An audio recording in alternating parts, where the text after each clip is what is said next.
Madame Nyongo, qui va prendre le temps de nous donner aussi la vision et les propositions d'Oris.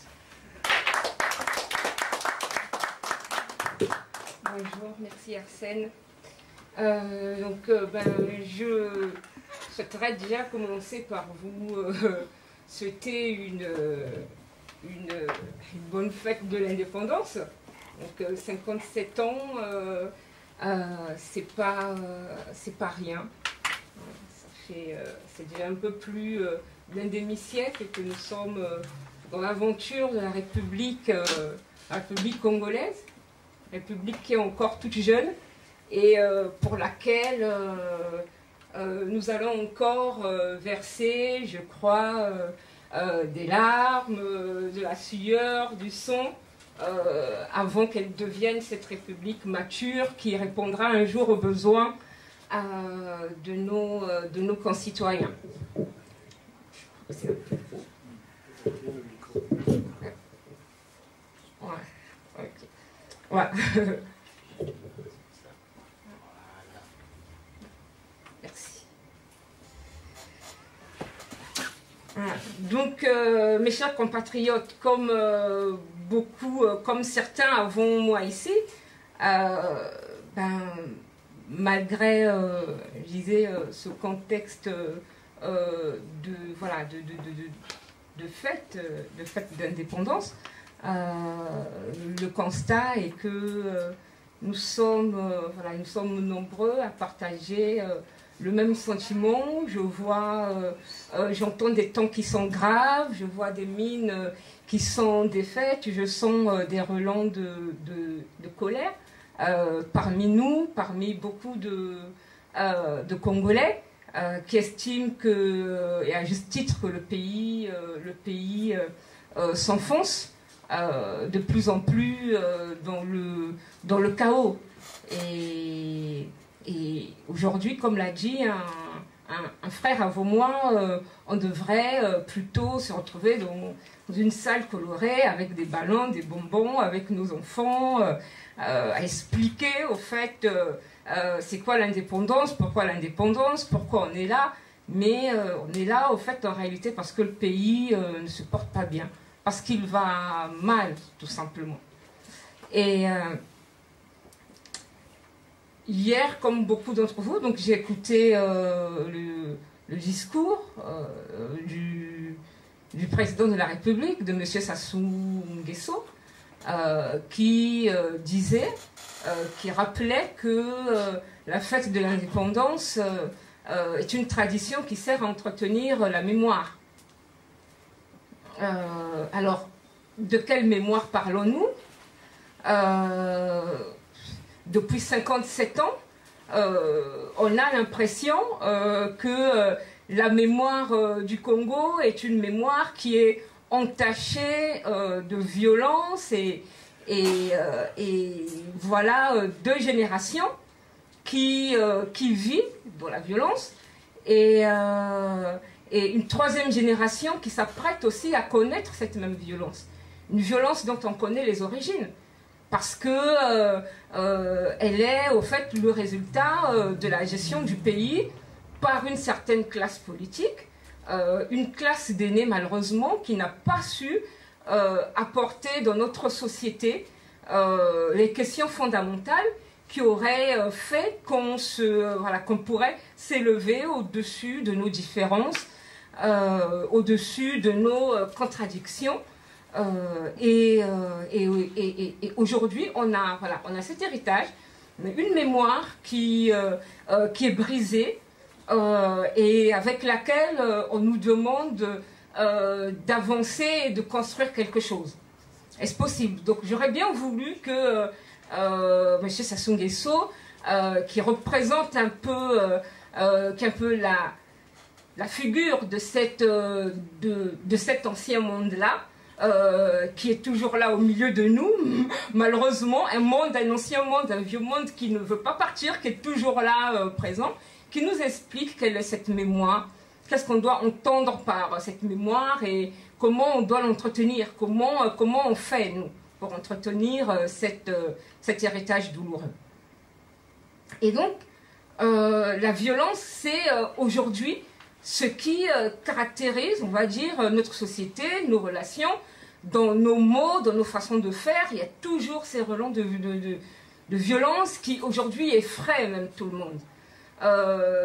Partout, voilà, partout au Congo. C'est pas l'apanage malheureusement d'une région ou d'un clan ou d'un parti. C'est une violence qui est généralisée dans toutes les structures et toutes les couches de la société. Et ça, il faudra qu'à un moment donné, on arrive à la canaliser au bout de tant d'années.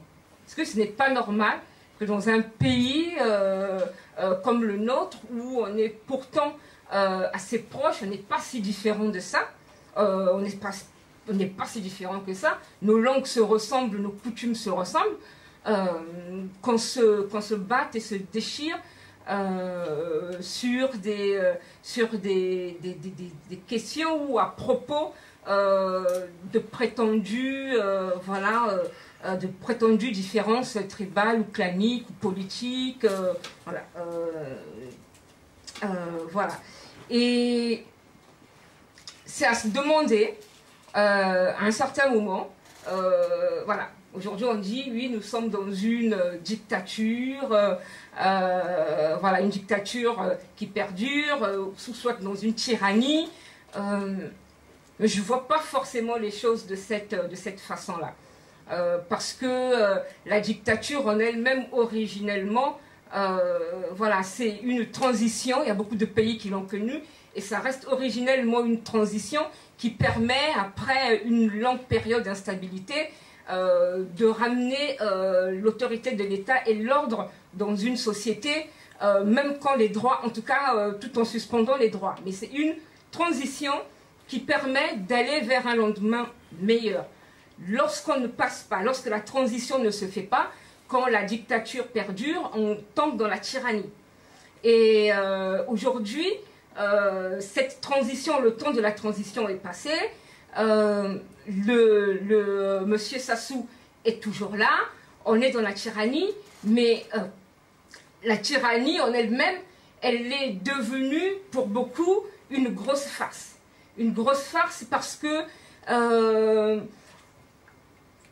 il s'arrange à nous présenter une situation où au fait, comme on dit, il fait de la cosmétique démocratique, alors que nous sommes en totalité, en fait, en réalité, dans un état de non-droit. Et cette grosse farce-là, malheureusement, il faut la dénoncer. Heureusement, il faut la dénoncer, je voulais plutôt dire, il faut la dénoncer. Et il faut que nous-mêmes, nous prenions conscience qu'elle nous affecte tous, affectée dans le sens où elle nous, voilà, elle empêche nos institutions des clans, mais aussi nous-mêmes dans nos comportements. Des fois, nous l'accompagnons et chacun joue sa partition dans cette grosse farce-là. Et il faut que ça s'arrête. Au bout de 57 ans, il faut que ça s'arrête. Nous, la diaspora, on a des questions à se poser. Antoine, tout à l'heure, et puis bien d'autres intervenants, ont donné leurs sentiments, ont fait le bilan des actions de la diaspora ici. On parle beaucoup de la diaspora de France, mais il y a aussi la diaspora en elle-même. Elle n'est pas que française, elle est, voilà, elle est internationale. Nous avons beaucoup de compatriotes au Canada, aux États-Unis, en Australie, qui suivent de près ce qui se passe au Congo. Donc notre diaspora, elle a des questions à se poser. Comment on peut accompagner le pays, comment on peut accompagner les Congolais vers des lendemains meilleurs. Je crois pertinemment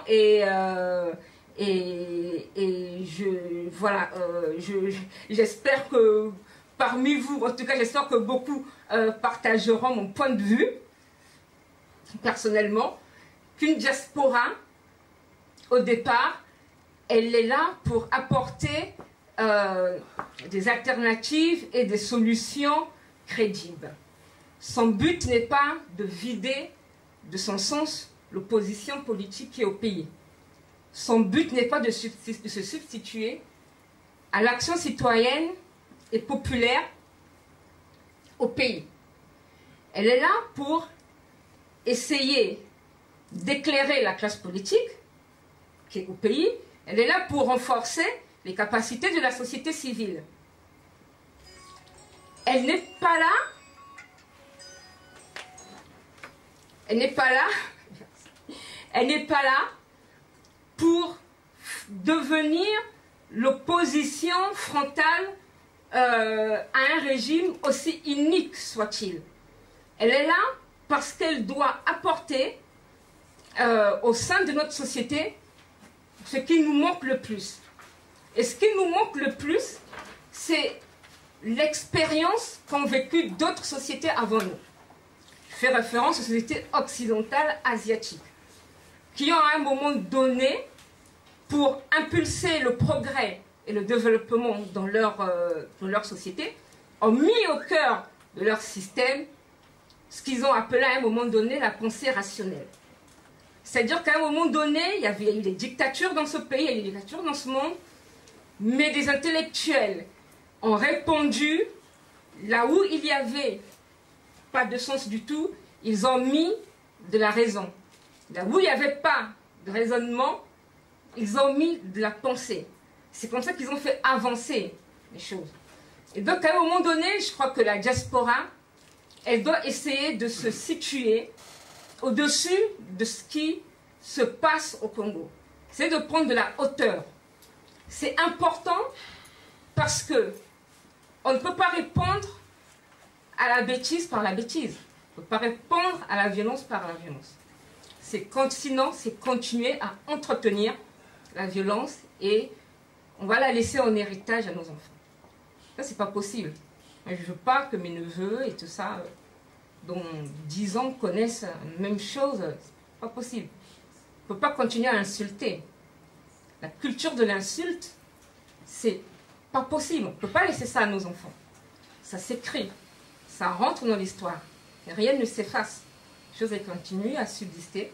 Même quand elles sont peu écrites, ça reste oral, ça reste dans la conscience collective. Et on va continuer à transmettre ça à nos enfants. Et ça, c'est dangereux. Et c'est pour ça qu'on doit essayer de se situer au-dessus. Je comprends toutes les colères qu'on peut avoir contre le système qui est actuellement en place. Et c'est normal. C'est normal qu'on soit en colère. Mais on ne peut pas suspendre notre avenir au sort personnel, personnel et individuel de M. Sassou Nguesso. Ça ne va pas faire nos affaires. M. Sassou Nguesso, il est le fruit, l'acteur d'un système dans lequel il a semé des germes, de mauvaises germes, j'entends. Et la diaspora doit aider les Congolais à contenir ces germes-là, déjà, pour les stopper et surtout pour qu'elles ne prennent pas plus d'ampleur. C'est important. C'est important et c'est pour cette raison, merci.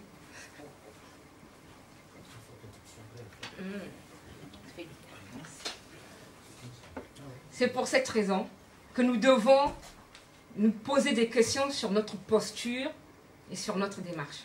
Aujourd'hui, c'est le jour de l'Assomption.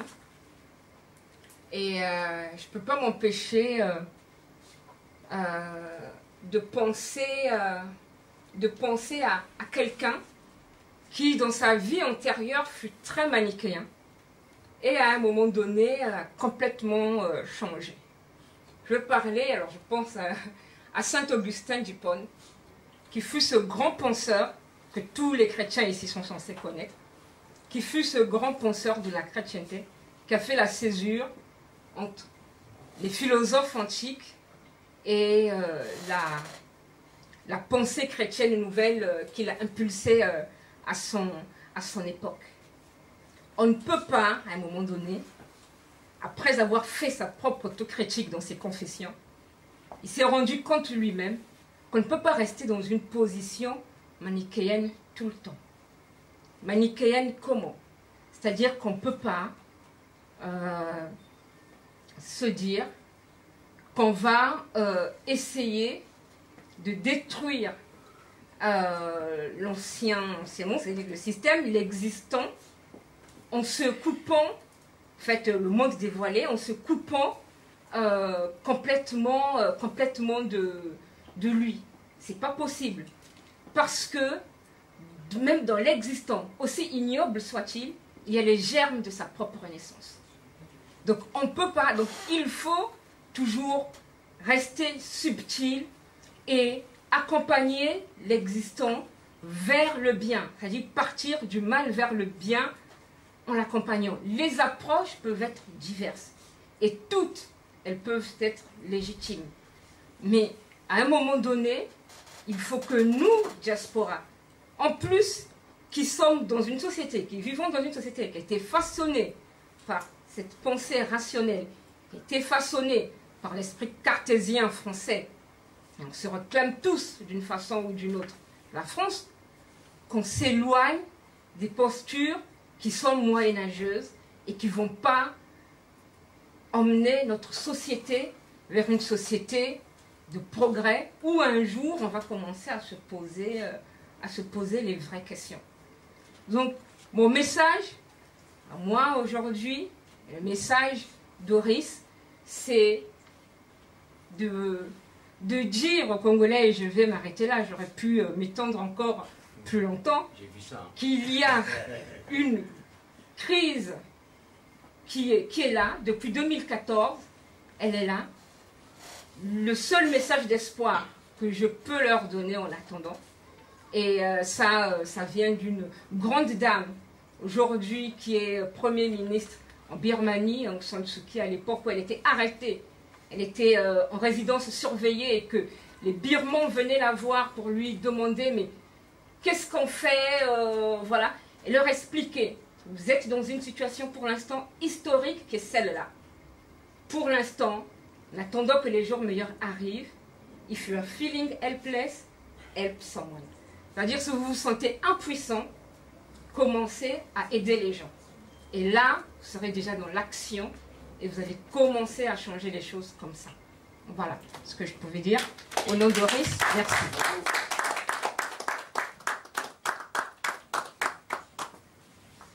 Merci à Horis.